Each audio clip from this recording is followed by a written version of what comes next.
All right, welcome back to another Bellows Blades video. Today we are going to be doing an unboxing video.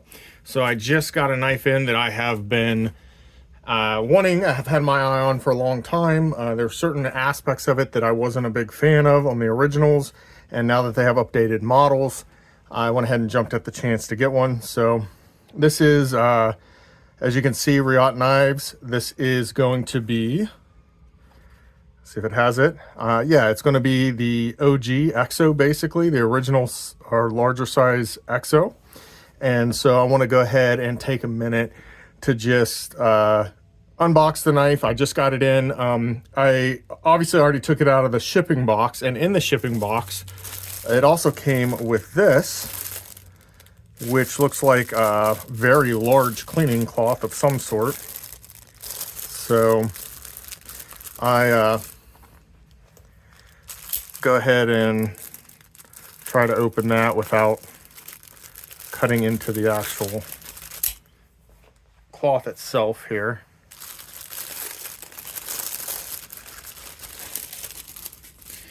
So that's kind of a nice touch, you know, something quite a bit larger. Got a real silky smooth side here, and then kind of a almost, it reminds me of like a Sherpa blanket where it's kind of soft on the one side and then you have that backing like that.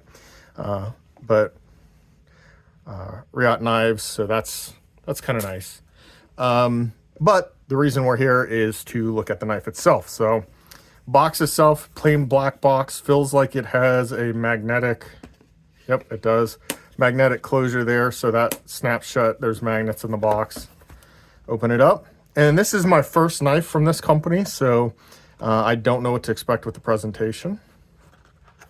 They have a little box here of some sort. I'm not sure what's, if anything's in that, or if it's just for filling space. That does look like there's something in here. So that looks like a little insert, which I'm assuming, yeah, it looks like for being able to switch around the pocket clip. Then here's another cleaning cloth, kind of a more reasonably sized one, what you would expect to come with a lot of knives. And it looks like a Velcro backed patch that has the brand logo on it. So let's get to the actual reason that we're even here, and that is for the knife itself. So for those of you who don't know, which most people watching this video, you probably are already familiar with this style of knife, but this is a gravity knife. The Exo is a gravity knife. And what that means is when you open the knife, you let it drop, and this is probably going to be hard to do from a top-down angle, but you let it drop and the blade just slides out. Then you close it again, and now the new versions have the lock where you can lock it so that it can't open unless you unlock it. So that's basically how the knife itself works or functions. So the blade itself, I did purchase the drop point version. It also comes in a Tonto version and a double edge dagger version where the double edge goes back a little over halfway, but you do have a flat spot for your thumb on the back edge, which is kind of nice if you're going to do a double edge version on an out the front style knife. That's a good way to do it. So, I mean, initial impressions, this is a very nice looking knife, okay? The handle is made out of titanium. The original version, so I mentioned how I've wanted this knife for a while, and I just hadn't bought one because there were a couple things that kind of bothered me about it. One was that it didn't have a pocket clip. It came with a leather sheath. Well, I don't want to carry this on a sheath on my belt. So modern knives have pocket clips for a reason. I want to carry it in my pocket like I would any other knife. This fixes that problem. You have the pocket clip. It is reversible, so that's what this little insert and those screws are for, is if you reverse it over, you need to be able to put that insert, I'm assuming, in there and take this one out so that you can put the pocket clip on that side. So that makes sense. I like that it's ambidextrous, and it looks like actually the locking mechanism is ambidextrous as well. So you could swap that lock out to this side if you wanted to, if you were left-handed. So that's nice. So those are the two things that I did not like about the original. Not having the lock so that it could just, in your pocket, flop open. I didn't like that. I like this securing it so it can't open unless you want it to. And I didn't like not having the pocket clip. This solved those problems. So once I saw that they came out with a version that had the lock and the pocket clip, I knew I wanted to go ahead and pick one up. And I do prefer blade styles. I do prefer the drop point or a clip point if they have it. Those are kind of the blade styles that I tend to prefer. So I went ahead and got the drop point on this. The black on both the titanium. So the titanium on the originals was the natural gray titanium. As you can see, this is black. The black, from my understanding, on the handles and on the blade are PVD coating, which is pretty much the next to best coating you can get on a knife. The best coating is, of course, the DLC, which is what Spyderco tends to use on their knives. And there's other makers that use it as well, but that's the one that comes to mind is Spyderco's DLC is good stuff, really hard to wear off. It will wear, anything will eventually, but it takes a long time. PVD is the next closest thing to that. So this stuff also is a hard wearing coating. It should last a good long while before it starts to wear. And they have that both on the titanium handle and on the blade itself. So yeah, guys, I mean, as far as initial impressions, like I said, you don't really have the room with the top-down view. The button is a little stiff, feels like it could use being worked in a little bit, but it is usable. I have heard other people say that they weren't able to really function, this wasn't really functional for them with the insert, which I have not actually talked about. This one came with the black micarta insert. Some do come with different color micarta, or it could also come with a titanium insert that kind of matches what you see here with the pocket clip. I did actually want to get the one with the micarta in it because I feel like it gives you a little bit better maybe grip, a little more, adhesive, or a little bit more grip, more texture for your hand to kind of grab onto than you would have with slick titanium. The rest of it already being titanium. Now they do have some, texture that is machined into the knife frame itself as well. You can see here you kind of have some jumping around here and some texture there. But just having that as well to provide a little extra texture I thought was a good idea. So I am pleased with the way that looks overall and the way it feels overall. It is actually still a little slick. It's not very, very tacky, for lack of a better word, micarta, but it definitely will work. And then, of course, the reason that people love these knives is just the fidget factor of the knife. So now, typically, when you're trying to deploy this thing more quickly, you kind of can snap your wrist and get that to fling out a lot faster. But again, space restraints here under the camera make that a little harder to do. So I'm kind of just letting it drop in and out. But that's kind of where we're at with that.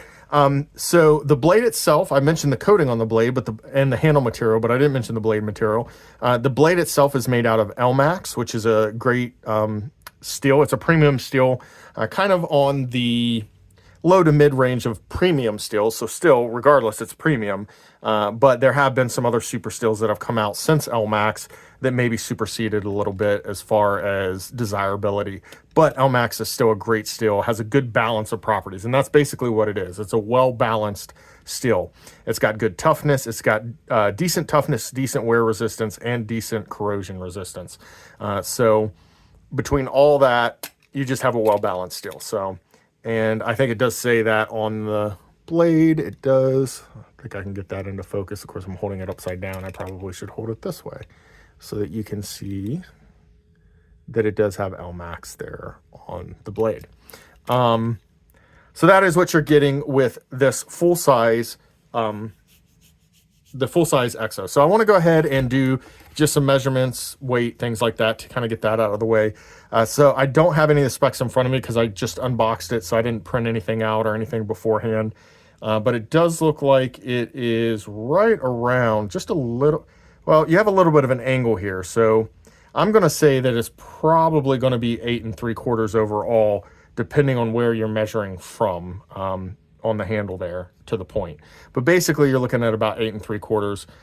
The handle itself looks like it's about 5 inches, and you've got about 3 3/4 inch blade. So that's basically what your measurements are there. To give you maybe some comparisons. So I mentioned how this came out with the lock and the pocket clip, which made it more desirable to me. But prior to this version getting those features came out previously on the EXO-M. And so that's a smaller version of this knife. Now, Blade HQ just recently came out with a, for lack of a better word, we'll use a budget option of the EXO-M. And so I have that here, borrowed it from somebody.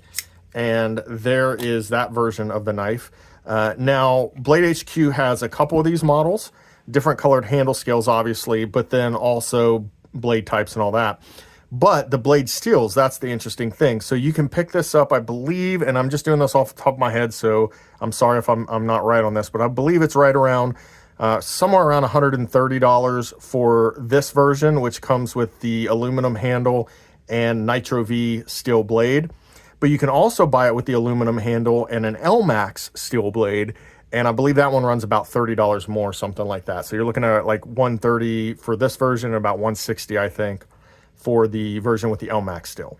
But this knife, originally, if you get the non-Blade HQ version of it, it would have a lock like this set in the center, and then a pocket clip. Of course, this Blade HQ version actually has an interesting locking mechanism where you have magnets in here, and it's a switch that you flip, and the magnet holds it in place. So it's almost, in some ways, maybe even more fidgety having that right there. But I don't really know that I have a preference one way or the other. I haven't used either of them enough to really develop a preference. But I think both would be functional. So if you're looking to get a knife like this, but you don't necessarily feel like you need the larger blade or the titanium handle, this is a good, more budget version of this knife that you can pick up for about half the price of what this knife runs. So not a bad idea, not a bad deal. So I'm glad that Blade HQ partnered with Reate to get those out there, because I think that that is a good option for someone who wants an introduction to the gravity knife, but doesn't want to pay the premium price that you're paying for the full-size version. So that's just to give you an idea of what that looks like against the EXO-M compared to the original. So you do have about a ½ inch more blade, maybe a little less than a ½ inch more blade on this knife versus this knife. And that is really why I wanted to get this version of the knife, is because I did want that larger blade. For many people, especially for everyday carry, this size blade is going to be more than enough for you. And if that's the case, I absolutely would say go ahead and save the money and pick this up. If you like Nitro V and you've used it before, pick up the Nitro V version. If you're not sure about the Nitro V still, you can pay about 30 bucks more and get it with the LMAX blade, just like this one has, just a smaller blade. And so I think that's actually a great option. I'm glad that they came out with that. But that's to give you an idea of what it looks like compared to the M. And then some other size comparisons we can do. Of course, Paramilitary 2 is always a good knife to compare. And you can see that this is larger than a Paramilitary 2. The blade is significantly longer. The handle is significantly longer. So that's going to be the case as well if you put it up against the Benchmade Griptilian, which is very similar in size and profile to the Paramilitary 2. So you can see that it is larger than either of those knives. Now, another large knife to compare it to would be the Yojumbo from Spyderco, and it is much closer to that knife as far as size, although the Yojumbo is actually a little bit bigger. So you can see here that the blade is just slightly bigger on the Yojumbo, not by much, and the handle is also slightly longer. But really, those knives, comparatively lengthwise, are pretty similar to one another. So if you are wondering how big it is, it's much closer to the Yojumbo than it is to a Paramilitary 2. And I don't have a Paramilitary, or I don't have a Military 2 to compare it to, but it'd also be a lot closer to the Military 2 from Spyderco than the Paramilitary 2. So those are some size comparisons. Those are some measurements. So then the question becomes, what is the weight on this thing? So let's go ahead and take a quick look at that. See if we can get this weight and find out. So you're looking at 4.76 ounces. And so to give you an idea of what that looks like, you do have, it is actually coming in lighter than the Yojumbo, and that is, even with the Yojumbo having the G10 scales, you have such a massive chunk of steel on the blade that there's a lot of weight there. So even with the titanium handle, this still comes in lighter than the Yojumbo. But at 4.76, how does that compare to something like the Paramilitary 2? 3.77. So you could see that it is significantly heavier than that knife. It is heavier than the Benchmade Griptilian. Now it should be quite a bit lighter than this aluminum handled version that has a smaller blade, 3.35. So yes, that is significantly lighter than the 4.76 that we have there. So just to give you an idea of the weight, that should kind of give you an idea what you're looking at there. Of course, one of the things everybody wants to know is it sharp out of the box? Today, honestly, all knives should come sharp from the manufacturer. If not, that's just sad, in my opinion.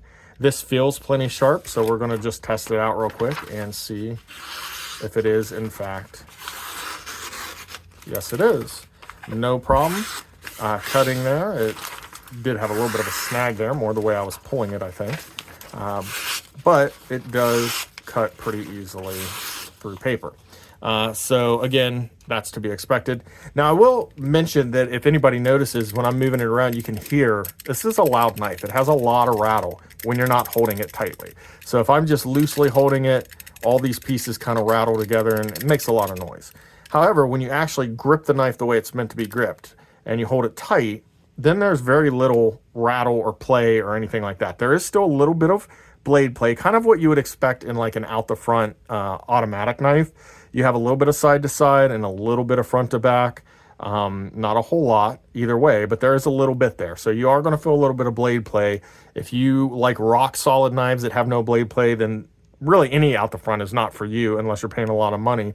Or like I said, I haven't had my hands on them yet, but Microtech is coming out with their zero blade tolerance is what they call it, or zero blade play knives that are supposed to have no blade play and have the ability to tighten that up as wear occurs so that it maintains that zero blade play.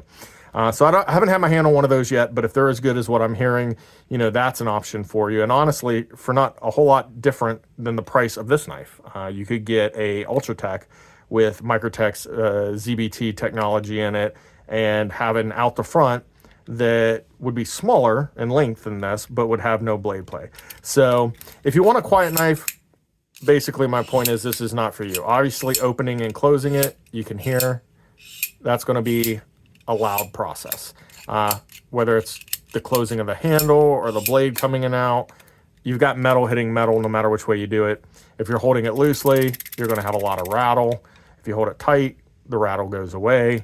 But just shifting it around in your hand, you can hear all that noise. So if that bothers you, this isn't the knife for you. Most people who get this knife, they're honestly getting it for the fidget factor and just for kind of the cool factor of the knife. It's something different, it's unique.